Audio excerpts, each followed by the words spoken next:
nationalists, he was the man who allowed loyalist thugs to destroy the power-sharing executive. While to Unionists, his ending of internment and the legal ban on Sinn Féin was the final opening of the terrorist floodgates that would eventually engulf their beloved province. Everyone agreed that if Northern Ireland was to weather the impending storm, then a new, firm hand at the tiller was required. A man who, unlike his predecessor, would be capable of taking the tough decisions and standing his ground. And that's precisely what they got, or thought they got. He was a diminutive, no-nonsense Yorkshireman, the MP for Barnsley, and a former Defence Minister, Roy Mason. That he and Paisley would clash was almost preordained. It took 8 months to come to a climax. Paisley called a general strike over security policy, but Mason had learned the lessons of the UWC strike. Well, first of all, this was a crucial period in my time in Northern Ireland. I mean, this was a major test.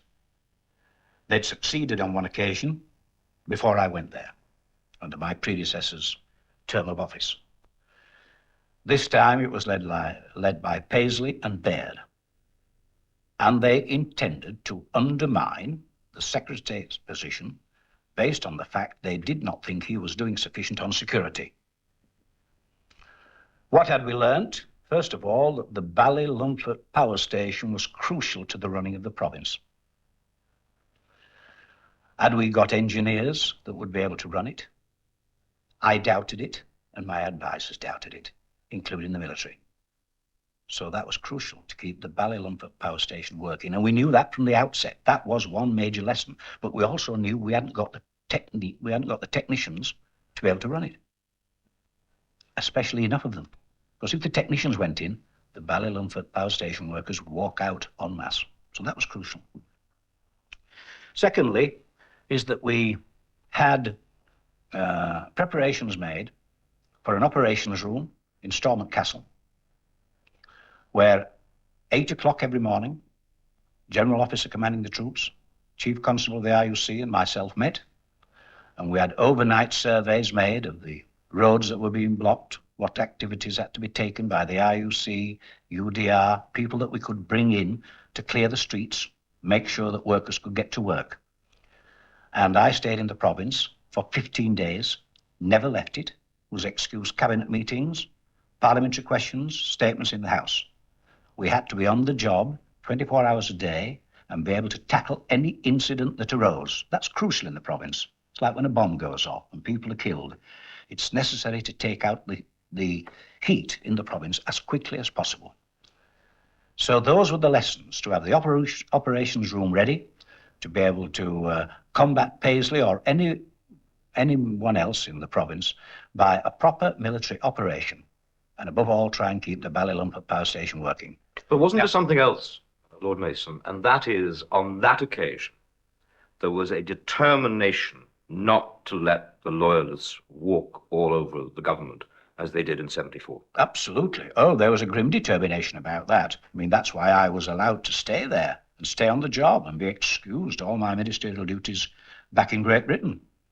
And there was a determination by myself. I didn't intend Paisley and his cohorts to be able to run over the Secretary of State and direct rule in HMG. That would have been the last straw for us, wouldn't it? So I was determined that wasn't going to happen. There was a lot of intimidation, a lot of villainy. They intimidated the Ballylumford power station workers on telephones at home, their wives and their families, those that were wanting to go on night shift, kept them back off the night shift. They blasted a petrol station, killed the petrol attendant because he was selling petrol against their wishes. Then they killed a bus driver to take all the buses off the streets, which they succeeded in doing until that man had been buried. And then, to try and stop the petrol being moved around the city, they shot a tanker driver. They didn't kill him, they injured him. It was at a crucial time, that as well, toward the end of the strike, as our intelligence was reporting. And what we thought was on the final day, the tanker drivers came to see me at Stormont Castle en masse. They were now going to call a tanker strike because one of their chaps had been shot. And we kept them there all that day. Our intelligence was the strike was going to crumble that night. We couldn't have a hiccup. We couldn't allow the tanker drivers to go back to their branches, call out a strike. So we held them there on discussions, bringing in the general, bringing in the chief constable, my Minister of State, Don Concannon, who played a superb part in that, and myself, one by one, discussing matters with them, security of their future, bringing in fish and chips from the city in order to feed them and keep them there. And we held them long enough until the evening so that their branches couldn't be reported on. And at 11 o'clock that night, the strike collapsed. There was another very interesting episode in that strike, and that was trying to keep the Ballylunford power station at work. Now, of course, you know that these are all Paisley's men. A third of them were with him to the hilt. A third were very doubtful. A third, I think, wanted to work. So I brought 27 shop stewards to Stormont Castle, representing every grade in the power station, white collar, blue collar, the lot, right up to management. And I addressed them on the security situation in the province. I outlined the steps of improving security in the province. At the end of the day, I presented a paper to them of my steps, what I intended to take. I had them run off and signed every one individually, gave one to every shop steward. They went and reported back, and they carried on working. That saved the station. Of course, it is worth reminding ourselves that Ian Paisley put his political reputation provisionally on the line. He was a coward. Paisley went to Ballymena, and he barricaded his town with all his farmer friends with agricultural vehicles and their tractors. I took off in my helicopter from Stormont Castle that day, singing as I rose into the air, "Don't cry for me, Ballymena." And I went across the top of the city, and there, looking down like high noon in the street, were Paisley's men across the road. 50 yards down, the IUC stretched across the road, megaphones in hands, talking to each other. Now and again, one man walking from each side to converse and go back again. That went on all day. 5 o'clock in the morning, in spite of representations made to me not to do it, we arrested Paisley, put him in jail. I mean, people thought he might want that to be the martyr of the campaign, but it didn't make him a martyr. 3 months later, he was jailed. But he had said that if I fail, I will resign. Paisley never did. Do you feel at that stage you had scored a major constitutional victory in that you had, to use your analogy of the cowboy scene, you'd headed off at the pass any further attempt to use unconstitutional means to achieve political ends? Well, I think when you recognize that this was being led by Paisley, who is one of the most formidable politicians in the province of Northern Ireland, he's got a vast gathering, he's an earnest politician, good constituency politician, got a good reputation. Secondly, that he was from the Protestant bloc, and after all, that's 2/3 of the population of the province. If he couldn't succeed, then I doubt if anybody else could. So that's why it was so important. Mason had little time for local politicians. County councillors, he called them. Bad county councillors. Mushrooms that sprout and die in the frost. And unlike his predecessors, he embarked on no over-optimistic political initiatives. Apart from Oliver Napier and the Alliance Party, they are sectarian-based political parties. And therefore it's very difficult for Jerry Fitt to agree with Ian Paisley, and vice versa. Paisley always gave the impression that he was on a regular rampage of the province. John Hume, leader of the SDLP at the time, the Catholic-based party, was a lost leader.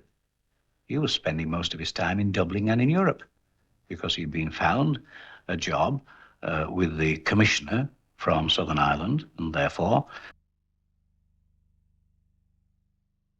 responsibilities were on the shoulders of Jerry Fitt and Paddy Devlin.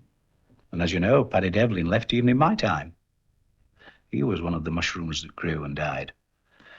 And Jerry, who is like a tap, he can switch on and switch off, and he can turn from hot to cold. It's very difficult to deal with politicians of that kind.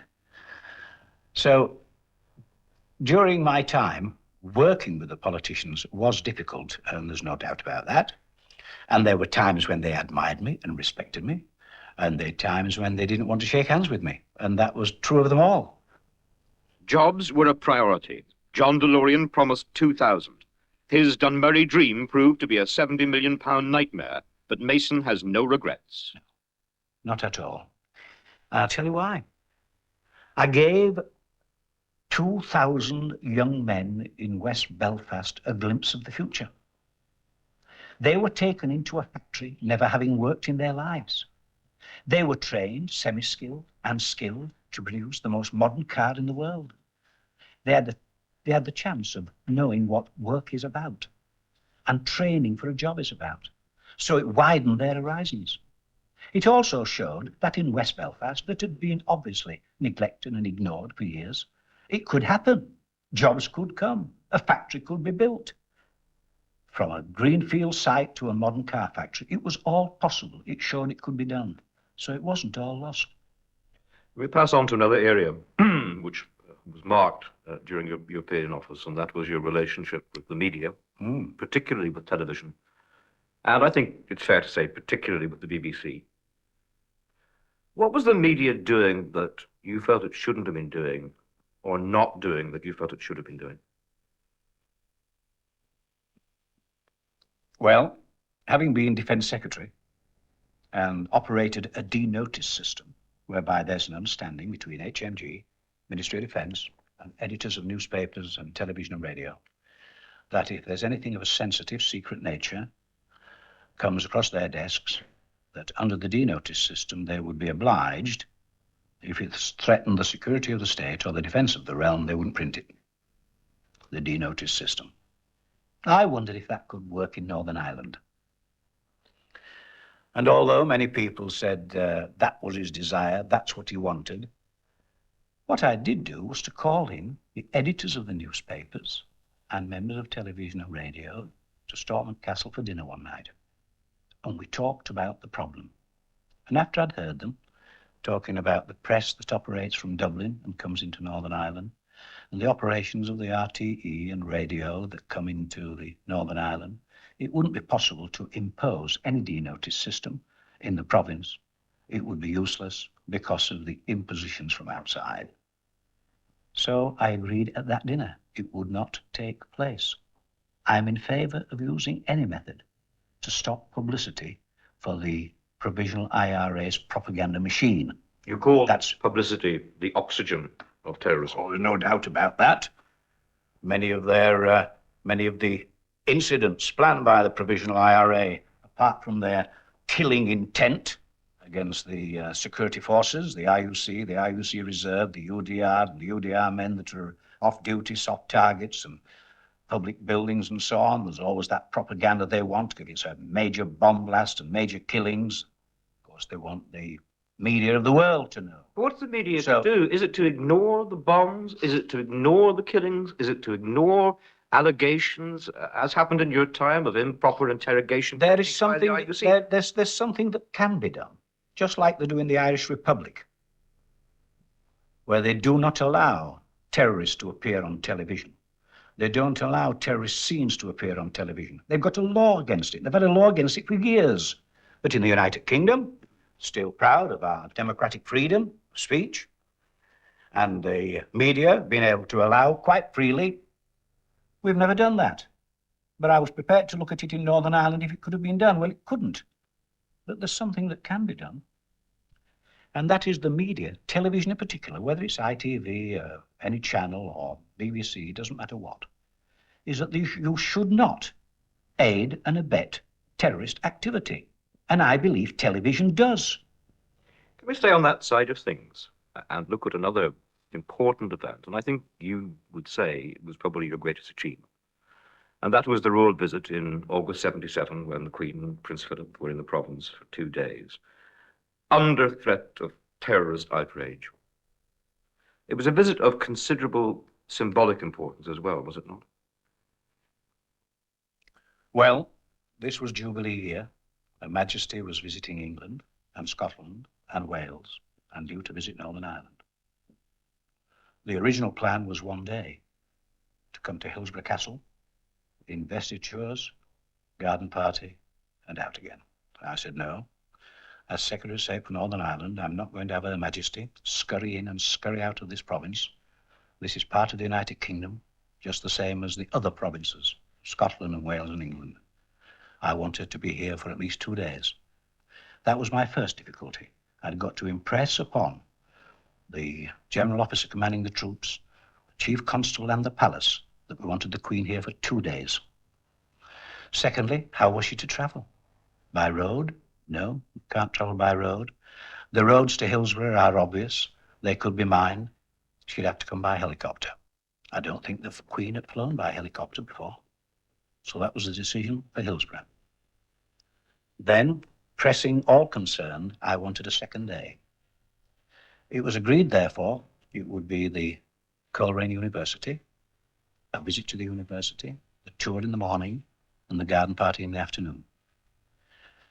I spent many hours with the Chief Constable and the General Officer commanding the troops on the details, the fine details of the security of the university, and for this reason. A week before the Queen arrived, we had discovered a device in the university that had a 10-day timer. And that was the first time we'd come across a device that could last as long as that before the device became activated. That was a serious warning. But we went ahead, and I was aware of all that we'd done on the security. After the Queen had left Hillsborough and we'd sailed up to the coastline off Coleraine, the following morning, the first trip went from the Royal Yacht to HMS Fife, the master vessel and the helicopter carrying vessel supporting HMS Britannia. My private secretary, my wife, and others had gone. Whilst they were flying to the province, a telephone call came to me in the lounge. I answered it, and it was to let me know that the provisional IRA had said a bomb had been planted in the grounds.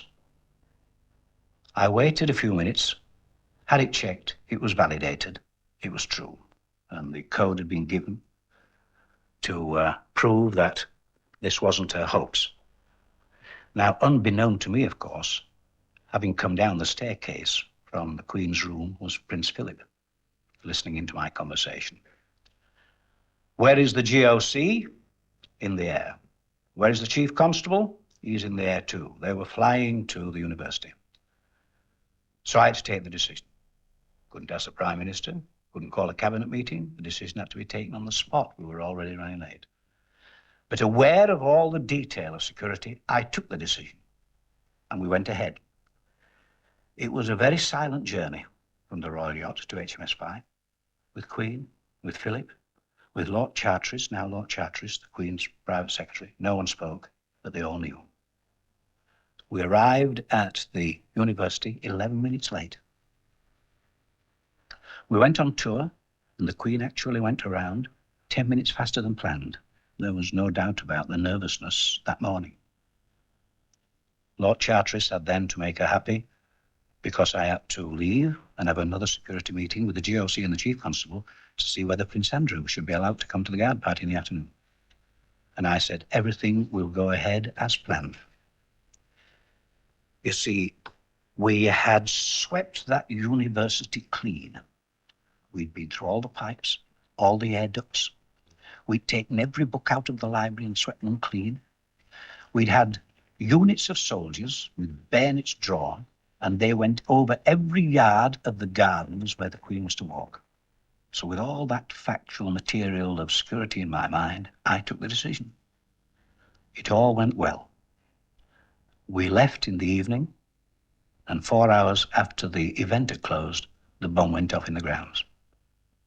You were very lucky. We were very lucky. As Minister of Defence, Roy Mason had ordered the SAS into South Armagh. As Northern Ireland Secretary, he deployed many more province-wide to penetrate and punish the IRA. The strategy succeeded initially, but a leaner, tougher IRA emerged. Mason's promise of total defeat was not realized. Well, first of all, you must recognise I wasn't governing the Republic of Ireland either.